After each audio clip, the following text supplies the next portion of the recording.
Hello everybody, I am Not Your Average Joe, pen name Mataris on fanfiction.net. This is my lovely wife Rebecca, and today we're going to be answering your questions, comments, and concerns regarding my story, Saiyan Tale, specifically Chapter 22. Now for a brief overview of what happened in this chapter, it was the conclusion to the Phoenix Priestess arc. The Phoenix Priestess movie came out in 2014, I want to say, for Fairy Tail. It was not canon to the anime timeline, but I figured out a way to work it in to my story and keep the continuity pretty consistent. That's redundant. So this chapter saw the ending of the fight with the Phoenix. Unlike in the movie, it had a final form, which Goron and Azra then slayed by accessing the Super Saiyan God abilities with the help of the Fairy Tail wizards, and then they kind of just went home, and Azra and Eclair, having survived, joined the Fairy Tail Guild. Azra kind of did it a little bit reluctantly. More than anything, she just needs a job, and Goron's the only one that would offer her one. So, let's see what everybody had to say about it. Alright. The Orange Lord, awesome name. Please tell me this takes place in Oh, is this the wrong one? Yeah. No, Please tell me that this takes place in the DBZ abridged universe. Unfortunately, it does not, though I do try to throw in a few references here and there. The first time Goron goes Super Saiyan on screen, he does a reference to Bardock freaking out when he finds out that he went into the future. So that's probably the one that comes closest to mind, but I wish I could do a collaboration of some kind with those guys, but that just isn't gonna happen, I don't think. Alright, rhatch89 says, awesome update, smiley face. Mm-hmm. Saiyan. Alright. Oh boy. Now the rule with Saiyan is we have to pause every time there's a paragraph break, because he does really long ones. But the first one is short. So, stuff exploded, people died, monkeys rule. Beep, beep, moan, moan, Silent Hill 2. There you go. There's a short review from me. Happy now? Haha. Now get ready for my real one once I get off work. Okay. I don't know what the Silent Hill 2 is. What the Silent Hill? I don't know what the Silent Hill. I don't know what it is. Alright, Simon. Here's the actual review. Before I begin with my real this is pre-review. Okay. Alright. Oh boy, there's a pre-review? There's a pre-review. There was a pre-review, and now there's a pre-review. Cool. Alright. Oh man. Before I begin with my real review, I have to say this because this was really bugging me so very badly since Chapter 21 review response video. And I don't know if you saw my comments on that or not. Uh-oh. I said Azra turning Super Saiyan after, and I repeat, after tossing the large spirit bomb to turn it into a super spirit bomb. Just like when Goku used it on the Kid Buu, and later on Jiren. But Becca said very clearly, yet you badly misinterpreted it as turning Super Saiyan white while making it. I'm sorry, I'm repeating myself if you did see that YouTube comment, but I wanted to clear this up, and at least I know if you've seen it on here, or if your waifu reads it to you, and you learn of your mistake, then you can make the Chapter 22 response video. I legit got very upset when I saw that part. It's major pet peeve of mine when something I said gets misunderstood. Understand? Well, I'll start by saying, dude, I'm human. I make mistakes. And in case I didn't make it clear enough in the story, I thought I had her mystic transformation was already engaged. So, I mean, dropping down to super so the mystic transformation is a little bit more unclear as to how it works, but I think it's reasonable to assume that she would be able to toss a spirit bomb while in that form, and for her to drop down to Super Saiyan after throwing that would I feel like that would make it weaker. So that's kind of why that's why I didn't use the Super Saiyan transformation there. I hope that sorry I didn't catch it the first time, but I hope that makes more sense now. All right. So, since you're questioning what my definition of limited is because of my long-ass reviews, here it is. If not too much worthwhile moments happen, I let them pass and don't mention them. But guess what? You've given me a lot more to comment on here, so get ready for mixed opinion hell, punk. Just called you a punk. How Wow. dare you, sir? How dare you? Maybe I'll break the word limit again. Laughing. What do you mean maybe? You always break the word. How is that a maybe at this point? It's too much fun. Alright, anyway, let's begin. This has to be one of the most boring and dragged on startups to any chapter I've read so far.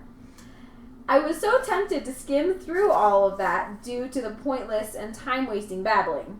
I came in expecting to see lots of fun curb stomping that lasts a while, only to get a brief beating and an instant kill-off. That chapter title is so misleading since that is only 5% of the chapter. Why couldn't all the chatter be during the Phoenix's dying breath? That would have made it so much more ominous and impactful. I was actually on Azra's side since it made the timer go down before their god power ran out. Is there a break there? There's a break there. Okay. Well, dude, I have to add on the suspense somehow, and I never planned on making it a lengthy fight. I mean, when Battle of the Gods first came out, Goku's fight against Beerus was not what you could consider a lengthy one, especially given that his god power ran out after only a few minutes. So I was trying to kind of build up on the suspense by having him waste his time by talking to this thing because his curiosity is getting the better of him. And I mean, come on, it's based off an anime. What kind of fight would this be if there wasn't some kind of stupid dialogue happening that wastes both parties' time? And I mean, the Phoenix isn't stupid. It's gonna try and at this point, it's gonna try and waste his time. I mean, try and at least put off the inevitable or whatever you want to call it. So, I mean, that was my reason that went into it. I'm sorry the fight scene wasn't long enough for you, but I figured, the last chapter had the entire thing was a fight.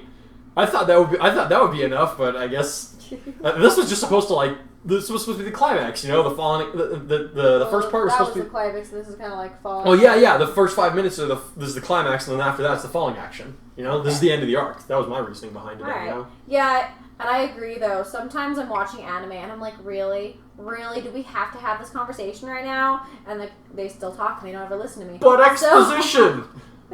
But I think that's the style of the way the story was originally written, and I think he's trying to stay true to it. Mm-hmm. So, alright, and then so many questions afterward. Like, how the hell does Kaidan and Azra go from effortlessly beating the Phoenix to struggling against a giant ball of fire while still in god form, when it's nowhere near the same level as Beerus' attack?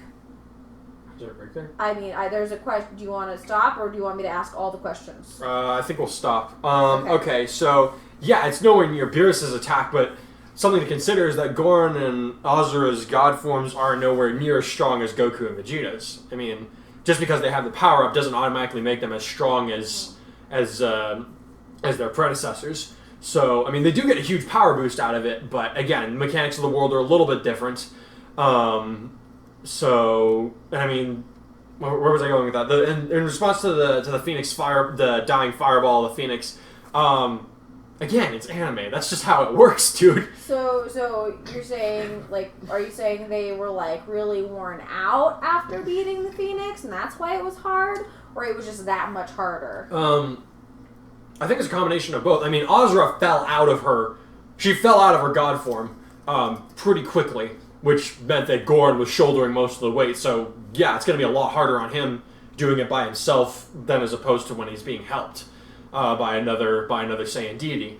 And, once everybody else gets up there and they're able to provide him enough support, they're able to finish the job. But, again, these two are nowhere near as strong as their predecessors, so I think it's unreasonable. How do I put this? The Phoenix, when it had its physical form, had weaknesses that they could take advantage of. The fireball was just raw, untamed energy that they have to contain and push back, and that, I think, would be a lot harder to deal with. I mean, here's how I put it.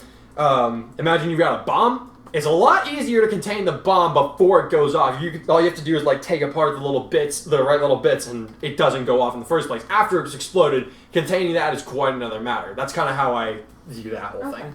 Alright, so, next question. How are most of the Fairy Tail members flying without Exceeds? Is it Levy's magic or something? If so, that's understandable. Close, but not quite. Levy used a flight enchantment on herself, but those that don't have Exceeds to fly them were enhanced with Freed's magic, That's why he stayed on the ground to conserve his energy, so he could send all of them up for a couple minutes. Okay. Alright. Shouldn't Lucino's move be light grenade? Because I don't see how shooting an instant one-off exploding key bombs will work here, unless she's constantly spamming them. She was pretty much constantly spamming them. The reason that she didn't use the light grenade, although I did consider that, is because she hasn't seen it. Most of these techniques are copied off of what they've seen from Gorn and eventually off of Azura. But he doesn't know the light grenade. He couldn't he couldn't teach it to anybody. Nobody could copy it from him, and Azura doesn't know it either. So while I did consider having her learn the light grenade, her learning the Hell Zone grenade and then turning into a celestial ability seemed a little bit more in keeping with what I've already done. And I kind of like that little flip on it. It's called a Hell Zone grenade, and then turn it into a celestial heavens thing. Heavens Cluster Grenade, I believe I called it. But yeah. Alright. Lastly for this section, unless I'm missing some more important mojo due to not watching the movie, how exactly is destroying the Phoenix's stones with a Godly Dragon Fist and Spirit Sword combo any different than doing it with the specially made arrow? By all means. That should have the same effect with Eclair dying together as the bird. Okay, so my excuse for that, or not really excuse, my explanation, if you want to call it an excuse, blame Hiro Mashima, because in the Edelus arc, when they're trying to get their friends back out of the Lacrima that they were transformed into, all Gajiel had to do was hit it with Dragon Slayer magic, and because it was Dragon Slayer magic, it automatically had special properties that turned them back into normal people, which I kind of thought was thin, but I'm like, all right, whatever, I'll buy it. So kind of the same thing here. The properties of their god energies gives them different abilities than what normal or mortal workings would carry out. Sorry, I phrased that badly. But okay, so basically the same brand of nonsense. Dragon Slayers can turn Lacrimas back into people. Super Saiyan gods can kill the Phoenix without killing the person that their life force is attached to. Alright. Hacks. Alright. Yes. Hey, blame Hiro Mashima. It wasn't my rule. Alright. Yes. Sonic X is a good show, especially if you watch it in the Japanese dub, so I see no reason to give you crap on it. But I feel you really tried to force that scene in here to make it work. To be honest, it was very cringy, did not work too well, and the second I saw the word chaos come from Kairon's mouth, I immediately was like, nope, next part, and skipped the rest of that. If you haven't already noticed, this guy loves including really cheesy quotes from other fandoms. There wasn't even a quote in there! References. How dare you? Hey. That show was amazing. I'm sure it was. I'm sure. Alright. I don't see... And I'm going to reference it as much as I want, buddy. Look what you did, friend. Alright. I don't see why... The next reference that happens is on your head. Thankfully, it's going to be quite a few chapters later, because he's writing, quite a bit in the future. Brave of you to assume I haven't already included some. I can just blame him now. Alright. I don't see why Kineda and Yukino were a part of that tackle, or why the tackle was even necessary. If anything, besides Romeo, Natsu should have been the one to tackle too, since he's definitely the one to do that. And no other members of Fairy Tail were present when they woke up as weird. No, the other members of Fairy Tail were nearby, but they were kind of doing their own thing. And again, it's anime. There's always a tackle hug involved whenever they come out of a big battle. Do I need to? Do you think I need to add anything to that? No. Okay. All right. Fluffy train scene that's all over the place. Poor Dragon Slayers with their motion sickness, as always. Oh, that reminds me. Since Wendy tapped into her Dragon Force powers very early and is getting stronger with developing her Sky Dragon Slayer magic, wouldn't her motion sickness phase signify her mark as a true Dragon Slayer kicking in soon, too? Poor girl. She's always been my favorite character. Seeing her like that always makes me want to give her a hug. Let's see. Yeah, the motion sickness thing will be happening sooner rather than later, but not quite yet. Maybe someday I'll understand why people like Wendy. What was I gonna say? I'm glad you like the train scene at least. Don't get me wrong, he likes the character. She bugs me for some reason. I don't know why. I think she's pointless. Okay, sorry. Anyway, that's mean. Teasing the little boy into asking Wendy out. What jerks? And not only that, but to get the date, and only to not get the date, but a severe threat from Carla. I saw it coming, but damn, no mercy. Someone comfort this poor boy. Poor Romeo. Yeah, I feel. I read that chapter to Becca a while ago. She's like, yeah, that's pretty in keeping with Carla's character. That's so Carla. Honestly, Wendy is her precious little cinnamon bun, and if anybody dares to try and hurt her, they're gonna have hell to pay. Carla used to bug me too, but I honestly kind of love Carla. It's weird. Well, her friendship with Happy has definitely mellowed her out. Yeah. All right. Now we get a legit heart-to-heart between Kaidon and Eclair. And how about that? It's a nice one. Especially when the kid actually takes her premonitions into account after she told him her piece. I don't know what her magic would be, but I'm kind of in the opinion that she shouldn't have one and sticks with her oracle habit. Or at least have one that's more of a support-based thing. And I can't see her as the type to go out and wreck stuff. No, you're absolutely correct.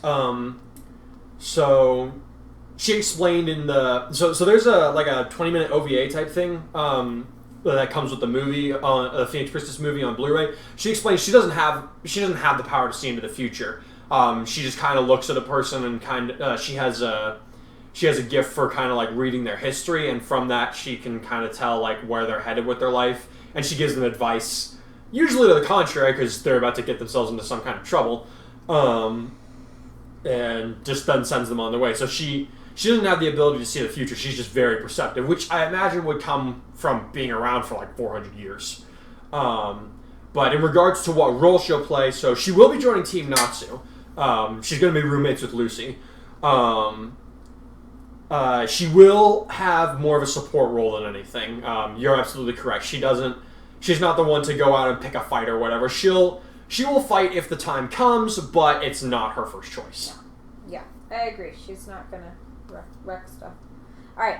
Oh, and that's a funny comparison between Eclair and Zamasu due to their immortality. Makes sense. Eclair isn't seeping with Evil Key. Yeah, so that's something that, I don't know if you picked up on the little trails that I left, but, every once in a while Goran would be like, there's something about her key that's really familiar, but I don't know what it is. Now, see, if she had evil immortal key, he would have been like, Zamasu, future Zamasu, that's what that reminds me of. But because her key was different in nature, because she was essentially because she's not a kind-hearted person, but essentially because she was a better person than Zamasu, who is a fascist murderer,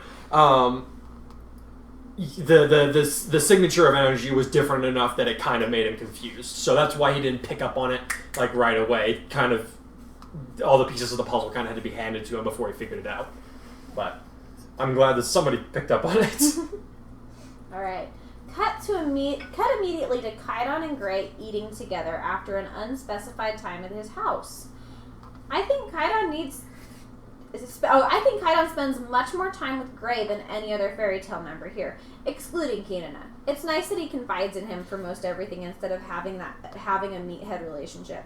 Nice bromance going on here if he's willing to tell Gray his plan to try and extend Kinana's life. Yeah, I definitely wanted to start expanding on Gray and Goran are going to be getting a lot closer over the next few chapters.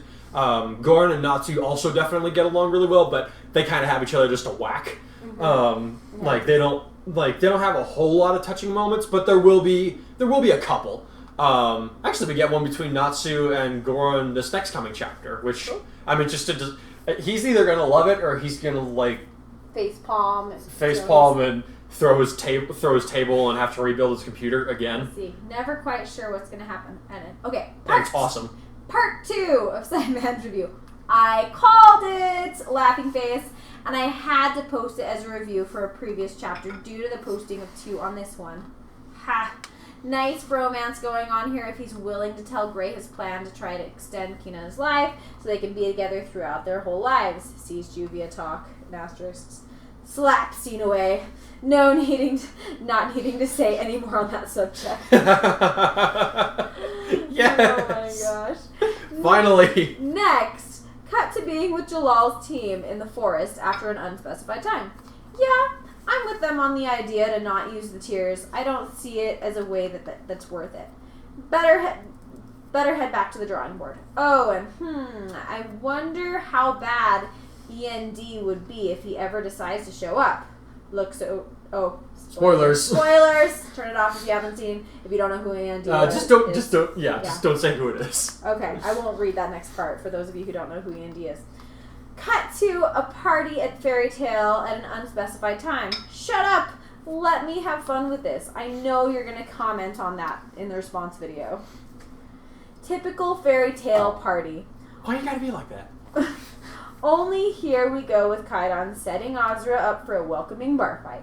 Nice sneak attack on Natsu's part, and the others getting in on the fight. Hey, you asked for it. Now reap what you sow, Azra.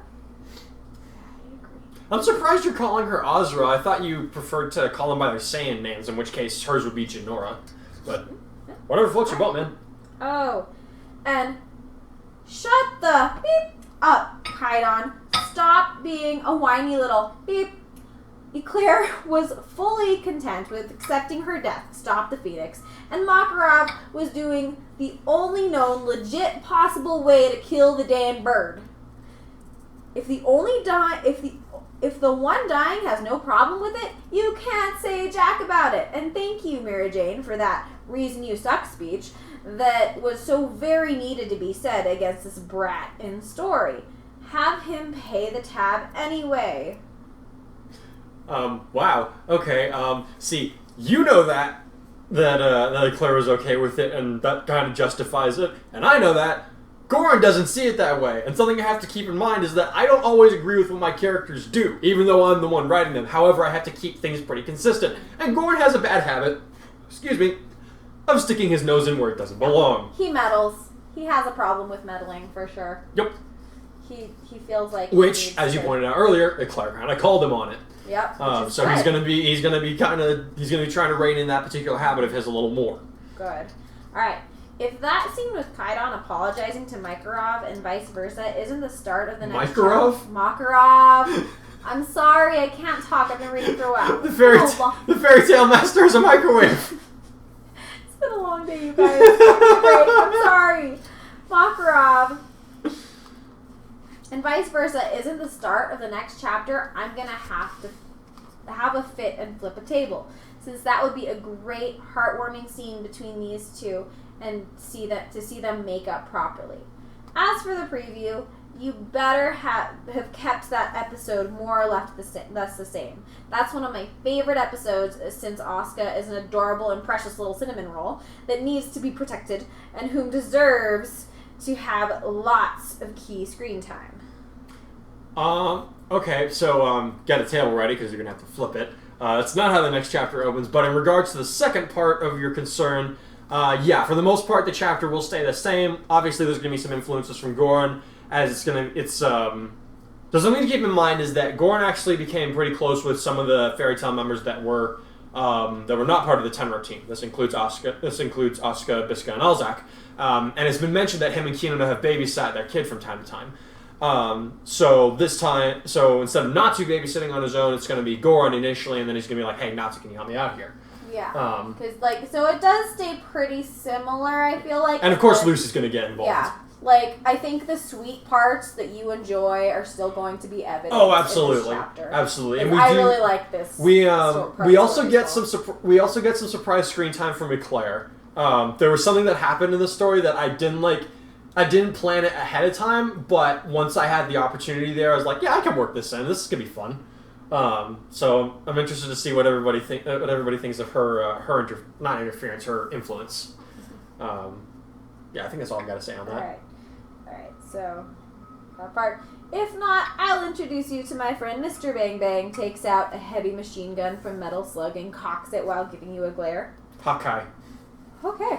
Final note, dude. If you seriously can't tell that Goku was purposefully holding back against Krillin to test him on how he can handle his opponents in the Tournament of Power at that kind of level, just like everyone else who comments on that, Parl, then you really fail. Like, no duh, he would have one-shot him. He could have one-shotted him, but he was not trying to. Sheesh. It's bad enough that Moscow X made a really stupid video on how to fix Super Saiyan Blue. Sir, how dare you? Moscow X is the most brilliant person when it comes to Dragon Ball. How dare you, sir? And yeah, duh, I know that Goku was holding back against Krillin, but he should... It's Krillin. It's... I didn't know that. Quack! No doubt he was holding it back, but he shouldn't have got Super Saiyan Blue to fight with fighting Krillin to begin with.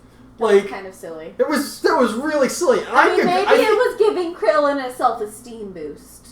A little bit, maybe. Maybe he was just Goku's not that smart, though.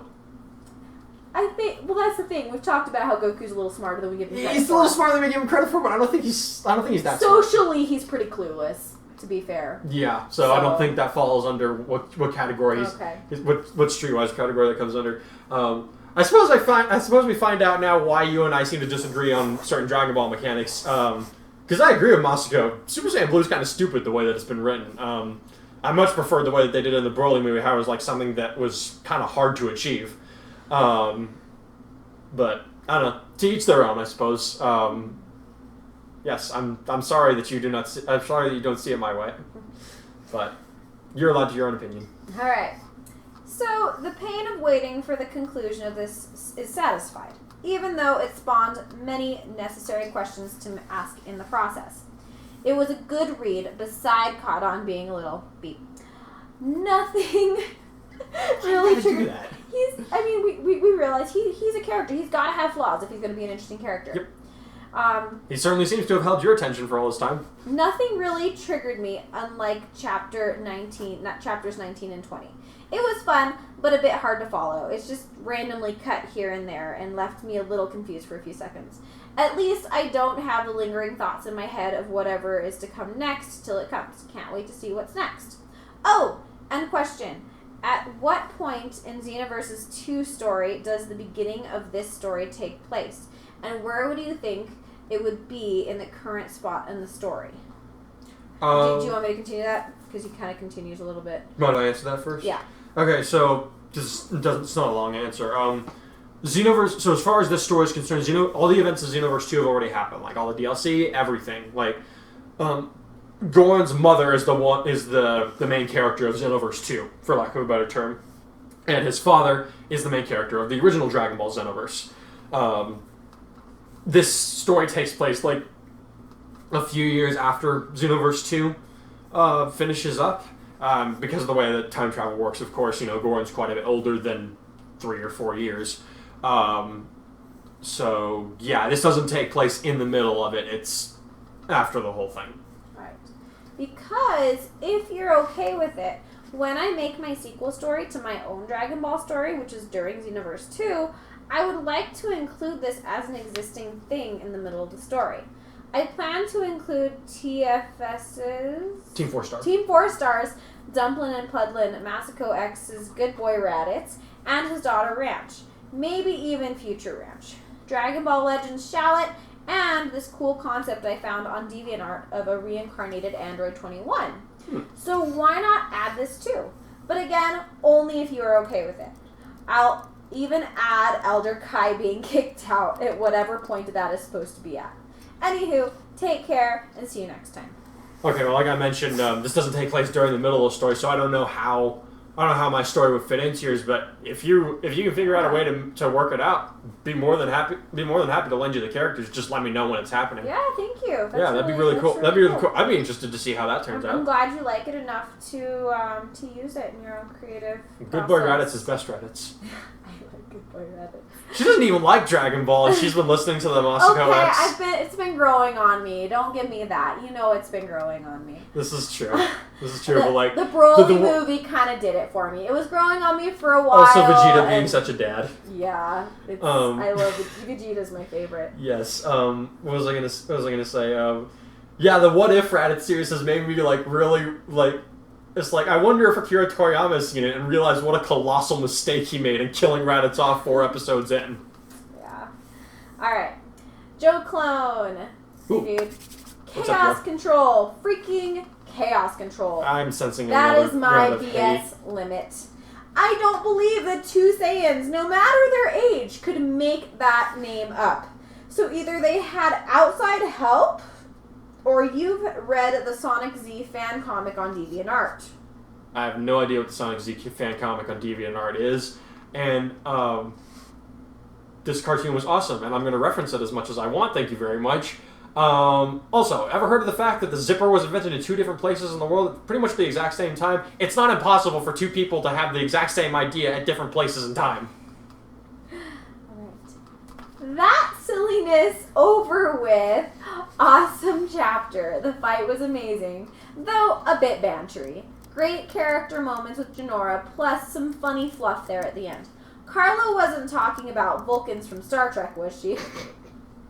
No, she was not.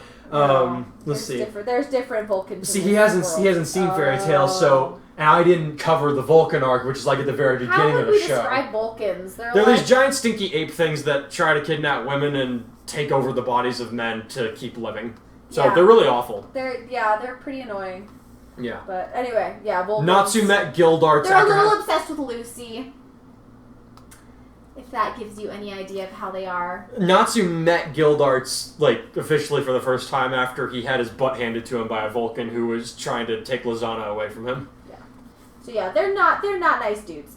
Anyway, I like the direction you're taking here. Curious as to how Eclair will fit in with this fairy tale as Lucy's roommate.